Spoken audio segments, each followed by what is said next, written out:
Hello friends, எல்லோரும் எப்படி இருக்கீங்க? இன்றைக்கி சவுத் இந்தியன் ஸ்டைலில் சிக்கன் கறி பண்ண போகிறேன். தேவையான பொருட்கள்: 2 ஆனியன் கட் பண்ணிக்கணும், ஒரு தக்காளி, 5 பச்சை மிளகா, கருவேப்பிலை, கொத்தமல்லி. சிக்கன் 1 கிலோ எடுத்துக்கணும்.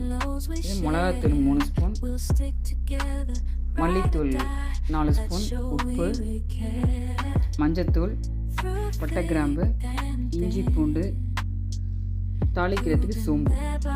இஞ்சி பூண்டு பேஸ்ட் அரைச்சிட்டு வந்தாச்சு. சிக்கனை நல்லா வாஷ் பண்ணி எடுத்துக்கணும். சோம்பு போட்டு தாளிக்கணும். சோம்பு பொரிஞ்சோட பட்டை கிராம்பு தாளிக்கணும். இப்போ கருவேப்பிலை ஆட் பண்ணணும்.